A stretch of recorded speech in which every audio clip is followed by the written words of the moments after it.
দৰিদ্ৰতা কেতিয়াও শিক্ষাৰ হেঙাৰ হ'ব নোৱাৰে। এই কথাষাৰ প্ৰমাণ কৰি দেখুৱালে সৰুপথাৰ গাঁৱৰ বনস্মিতা শইকীয়াই। পাকঘৰ নথকা দৰিদ্ৰ পৰিয়ালটোৰ মাক দেউতাকে মুকলি আকাশৰ তলত ৰন্ধা বঢ়াত ব্যস্ত হৈ আছে। সেই সময়তে আহিল সুখৰ খবৰটো। তেওঁলোকৰ কন্যা সুখ্যাতিৰে উত্তীৰ্ণ হৈছে উচ্চতৰ মাধ্যমিক চূড়ান্ত পৰীক্ষা। দৰিদ্ৰতা কেতিয়াও শিক্ষাৰ হেঙাৰ হ'ব নোৱাৰে। এই কথাষাৰ প্ৰমাণ কৰি দেখুৱালে চৰাইদেউ জিলাৰ সৰুপথাৰ গাঁৱৰ দৰিদ্ৰ পৰিয়ালৰ বীৰেন শইকীয়া আৰু নমিতা শইকীয়াৰ সুযোগ্য কন্যা বনস্মিতা শইকীয়া। বামপথাৰ বেঙেনাবাৰী উচ্চতৰ মাধ্যমিক বিদ্যালয়ৰ পৰা উচ্চতৰ মাধ্যমিক চূড়ান্ত পৰীক্ষাত সকলো বিষয়তে লেটাৰসহ ৯৩% নম্বৰ লাভ কৰি অঞ্চলটোলৈ গৌৰৱ কঢ়িয়াই আনে। অসম জাতীয়তাবাদী যুৱ ছাত্ৰ পৰিষদ চৰাইদেউ জিলা সমিতিৰ প্ৰচাৰ সম্পাদক দেৱজিৎ গগৈ, কাৰ্যনিৰ্বাহক সদস্য নৱনীত গগৈ, তথ্য ও যোগাযোগ সম্পাদক নয়নমণি ৰাজখোৱা বনস্মিতা শইকীয়াৰ বাসগৃহত উপস্থিত হৈ সম্বৰ্ধনা জ্ঞাপন কৰে। নমস্কাৰ, মোৰ নাম বনস্মিতা শইকীয়া। মই সৰুপথাৰ গাঁৱৰ বাসিন্দা। মোৰ মা হৈছে নমিতা শইকীয়া আৰু দেউতা বীৰেন শইকীয়া। আজি খুব ভাল লাগিছে। মই ইমানখিনি সাফল্য পাম বুলি ভবা নাছিলোঁ। আচলতে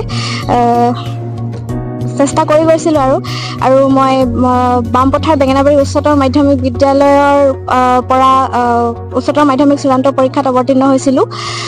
পোনপ্ৰথমে মই মা দেউতাক ধন্যবাদ দিব লাগিব আৰু দ্বিতীয়তে মোৰ শিক্ষাগুৰুসকল, তেখেতৰ অভিভাৱকতাত মই অধ্যয়ন কৰিছিলোঁ। তেখেতসকলে মোক বহুতো দিশতে আগবঢ়াই লৈ গৈছিলে। তেখেতসকলে যথেষ্ট সহায় কৰিছিলে আৰু মোৰ মা দেউতাও যথেষ্ট সহায় কৰে। অকল পঢ়া শুনাৰ ক্ষেত্ৰত বুলিয়ে নহয়, সকলো দিশতে সহায় কৰে। আৰু আজি হাইস্কুল শিক্ষান্ত পৰীক্ষাত ভণ্টিৰ যি সাফল্য, এই ক্ষেত্ৰত আপোনাৰ মন্তব্য কি? আজিৰ দিনত আপুনি কি মতামত আগবঢ়াব? ভণ্টিয়ে কেনেদৰে পঢ়িছিল? আজি ৰিজাল্ট পাই মোৰ ভাল লাগিছে।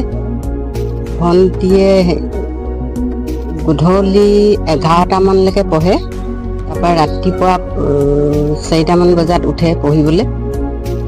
আমাৰ ঘৰৰ অৱস্থা বৰ ভাল নহয়। দেউতাকে খেতি কৰে, তাৰপৰা তাইক পঢ়িবলৈ কওঁ, পঢ়ে, কথা শুনে।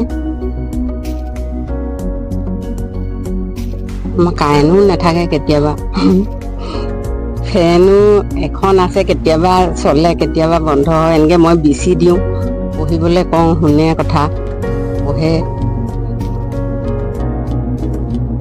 ঠিক আছে। বাকী ভণ্টিৰ যে পঢ়াৰ ক্ষেত্ৰত প্ৰত্যেকটো ক্ষেত্ৰত হয়তো কিতাপ চিতাপবিলাকো সম্পূৰ্ণৰূপে সময়মতে আপোনালোকে যোগাৰ কৰিব নোৱাৰে, তথাপিতো তাই ইমানখিনি আগবাঢ়ি গৈছে। এই ক্ষেত্ৰত তাই সেই যেতিয়া কিতাপ পত্ৰৰ অভাৱ অনুভৱ কৰে, তেতিয়া তাই কেনেধৰণে মানে যোগাৰ কৰি লৈছিল? কিতাপ মই ক'ৰবাত লগৰ ছোৱালী বায়েকহঁতৰ পৰা বিচাৰিও দিওঁ, কিনিও দিওঁ এখন দুখন।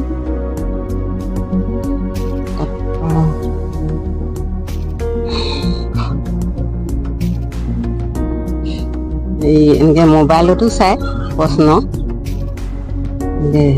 মই বৰ বেছিকৈ নেজানো, এইটো পঢ়িবলৈ কৈ থাকোঁ, পঢ়া।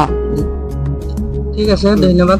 মই এতিয়া ভণ্টিক কওঁ, এষাৰ প্ৰশ্ন সুধিব বিচাৰোঁ যে তুমি যে ইমান সুন্দৰ ৰিজাল্ট কৰিলা, আমাৰ গাঁওখনলৈ তথা চুবুৰী বিদ্যালয়খনলৈকে, চুবুৰীয়াৰ পৰা আদি কৰি সকলোলৈকে, এই ক্ষেত্ৰত তোমাৰ যি পঢ়াৰ ক্ষেত্ৰত তুমি কেনেধৰণে সময় দিছিলা বা কিমান সময় পঢ়িছিলা, চমুকৈ কোৱাচোন।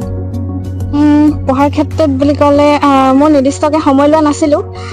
যেতিয়া মন যায় তেতিয়াই পঢ়োঁ আৰু বিশেষকৈ ৰাতি পঢ়া হয় আৰু ৰাতিপুৱা সময়খিনিত বেছিকৈ পঢ়া হয়। ঠিক আছে। তাৰপিছত পঢ়াৰ ক্ষেত্ৰত কিবা মানে তুমি যি উঠি অহা প্ৰজন্ম, তোমাৰ পিছৰ ভাই ভণ্টিসকলক কি অনুপ্ৰেৰণা যাচিবা? মোৰ যিমান দূৰ পাৰিছোঁ সিমান দূৰ মই চেষ্টা কৰিছোঁ। মোতকৈও যাতে ভাল হয় মোৰ পাছৰ প্ৰজন্মসকলে, সেয়াই কামনা কৰিছোঁ। আজি উচ্চতৰ মাধ্যমিক শিক্ষান্ত পৰীক্ষাত যি ফলাফল ঘোষণা কৰিলে, এই ফলাফলত বিশেষকৈ আমাৰ সৰুপথাৰ অঞ্চলৰ বেঙেনাবাৰী উচ্চতৰ মাধ্যমিক বিদ্যালয়ৰ পৰা ভণ্টি বনস্মিতা শইকীয়াই যি সাফল্য কঢ়িয়াই আনিবলৈ সক্ষম হৈছে, আমি অসম জাতীয়তাবাদী যুৱ ছাত্ৰ পৰিষদৰ তৰফৰ পৰা নথৈ আনন্দিত হৈছোঁ। বিশেষকৈ আজি আমি জিলা সমিতিৰ তৰফৰ পৰা তেখেতক বিশেষকৈ এই সাফল্যৰ ক্ষণত তেখেতৰ সমভাগী হৈ এখনি ফুলাম গামোচাৰে সম্বৰ্ধনা জনাইছোঁ। তেখেতে বামপথাৰ বেঙেনাবাৰী উচ্চতৰ মাধ্যমিক বিদ্যালয়ৰ পৰা প্ৰতিটো বিষয়ত লেটাৰসহ 93% নম্বৰেৰে যি সাফল্য কঢ়িয়াই আনিলে, এই ক্ষেত্ৰত আমাৰ গাঁও তথা চুবুৰী তথা এই অঞ্চললৈ যি গৌৰৱ কঢ়িয়াই আনিলে, এই গৌৰৱৰ ক্ষণত আমি তেখেত তথা বনস্মিতা শইকীয়া তথা তেখেতৰ মা দেউতাৰ যি সকলোলৈকে আন্তৰিক অভিনন্দন জ্ঞাপন কৰিছোঁ আৰু পুনৰবাৰ যেন তেওঁৰ ভৱিষ্যতে এজন সুনাগৰিক হয় তাৰেই কামনা কৰিছোঁ আৰু ভৱিষ্যতে অনাগত দিনত তেখেতে যেন এই অঞ্চলৰ প্ৰতিটো ক্ষেত্ৰত সামাজিক হওক বা প্ৰত্যেকটো ক্ষেত্ৰতে দায়বদ্ধতাৰে নিজৰ কাম কৰি যাওক আৰু নিজৰ